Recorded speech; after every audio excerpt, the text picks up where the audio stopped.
ओम शांति। ब्रह्मा का जीवन संजय की कलम से हम सुन रहे हैं। गुणों की खान बाबा, कितने ही गुण, कितनी ही विशेषताएं उनके जीवन में हैं, वो हम सुन रहे हैं, पढ़ रहे हैं। बाबा के गुणों की कितनी बात करें, कितनी महिमा करें। बच्चों के साथ बच्चे बन जाना, बड़ों के साथ उस तरह से व्यवहार करना और हर एक को ऊंचा उठाना, बच्चों को भी आत्मिक दृष्टि से देखकर उन्हें भी इक्वल सम्मान दिया और नारी को भी इतना ऊंचा उठाया। कई धर्म गुरुओं ने चाहा था ये कि नारी का सम्मान हो, पर शिव बाबा ने इनको अपना रथ बनाए, इनके द्वारा ये कार्य प्रैक्टिकल कर दिखाया।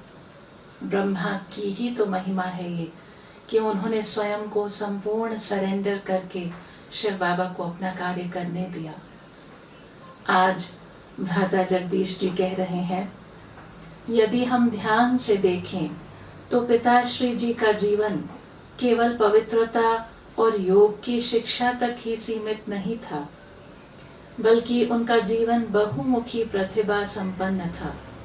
शिव बाबा के साथ साथ पिताश्री जी ने अपने वचनों और कार्यों द्वारा जीवन के हर पहलू पर प्रकाश डाला और समाज के हर क्षेत्र में सुधार किया।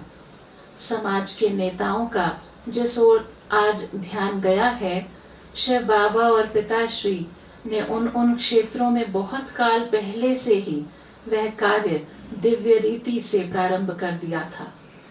उदाहरण के तौर पर बालकों के जीवन को ही ले लीजिए।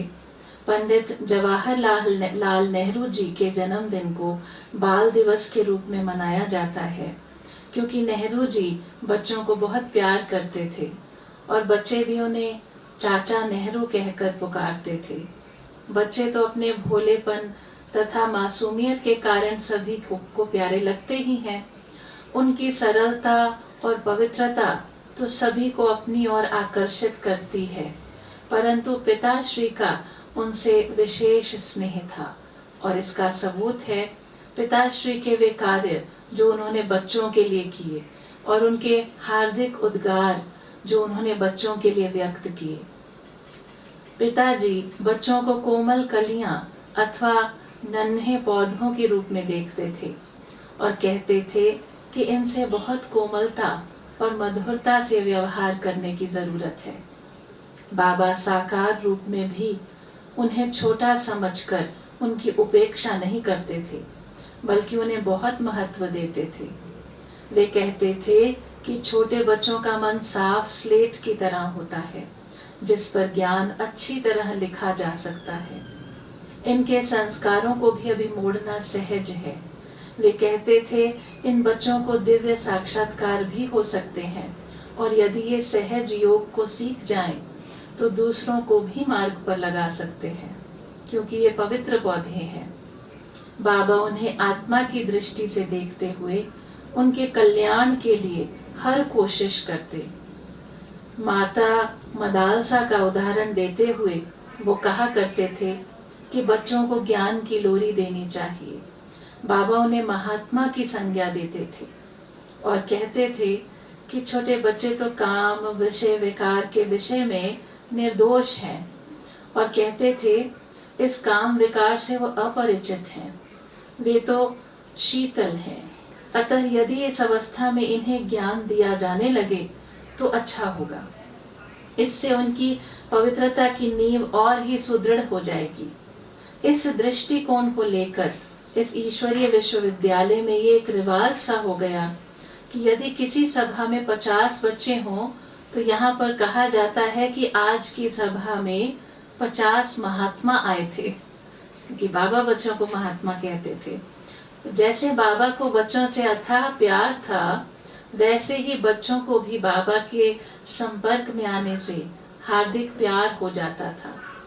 जब मधुबन से लौटने की घड़ी आती तो वह अपनी कोमल कोमल भुजाओं से बाबा को लिपट जाते और उन्हें किसी भी कीमत पर छोड़ने को तैयार न होते।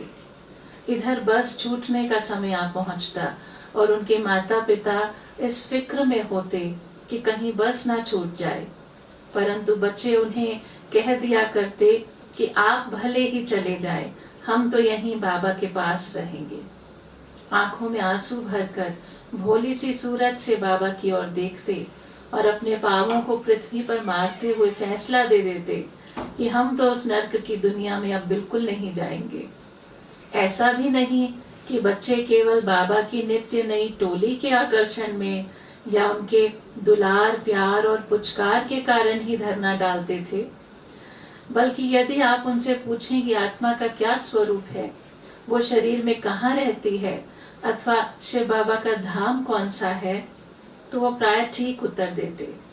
तब सोचिए तो इस पवित्र एवं सुखद पांडव भवन के वातावरण में जब वे दृढ़ता पूर्वक आसन जमा लेते तो उन्हें कौन हिला सकता। आखिर बाबा ही उन्हें अपने कोमल हस्तों से थपथपाते हुए और अलौकिक प्यार करते हुए कहते, मीठे बच्चे, क्या बाबा की सर्विस करने नहीं जाओगे? तुम्हारे जो सहपाठी अथवा अध्यापक हैं, क्या उन्हें शिव बाबा का परिचय नहीं दोगे? तुम तो बहुत ही अच्छे हो, जब तुम उनको शिव बाबा का परिचय बताओगे और अपना अनुभव सुनाओगे और मन वचन और कर्म से चंचलता नहीं करोगे, तो तुम बड़ों से भी अधिक ज्ञान सेवा कर सकोगे। बच्चे, आप जैसे मीठे बच्चों को भेजने के लिए तो बाबा का भी मन नहीं करता, परंतु अब जब बाबा ये सेवा करने आए हैं तो हम बच्चों को भी तो ये सेवा करनी है ना। तो अतः भले ही अभी आप जाओ, घर में प्रतिदिन योग लगाओ और अपने आचरण से माता पिता व पड़ोसियों को प्रभावित करो, जिससे कि तुम्हारे माता पिता अपने पत्र में तुम्हें सर्टिफिकेट दें और फिर तुम बहुत से बच्चों को अपने जैसा बनाकर गाड़ी भर कर उनका पंडा बनकर उन्हें यहाँ ले आना। तो बाबा की ऐसी ऐसी प्रेरणाप्रद बातें सुनकर बच्चे वहां से चल पड़ते और जाते जाते भी मुड़ मुड़ कर इस अलौकिक बाबा की ओर देखते और बाप दादा की याद में तल्लीन से रहते। बाबा से उनकी इतनी तो प्रीत जुट जाती कि वहां से जाने के बाद वो बाबा को इस प्रकार के पत्र लिखा करते, बाबा, अब मैं अच्छा बच्चा बन गया हूँ, अब मैं बाजार की चीजें नहीं खाता और मैंने लड़ना और गुस्सा करना भी छोड़ दिया है। बाबा, जो मुझे जेब खर्च के पैसे मिलते हैं वो मैं गोलक में इकट्ठे करता जा रहा हूँ, क्योंकि वो तो शिव बाबा की सेवा में लगाने हैं। बाबा, मेरे पत्र का उत्तर जल्दी देना। ऐसे ऐसे पत्र बच्चे बाबा को लिखते। इस प्रकार बच्चों के जो संस्कार हजार कोशिश करने पर भी नहीं मिटते थे, वो बाबा के स्नेह में यूं ही ठीक हो जाते थे।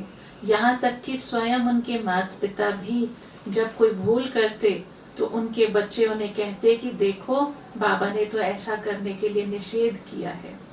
इस प्रकार छोटे मियाँ सुभान अल्लाह हो जाते थे।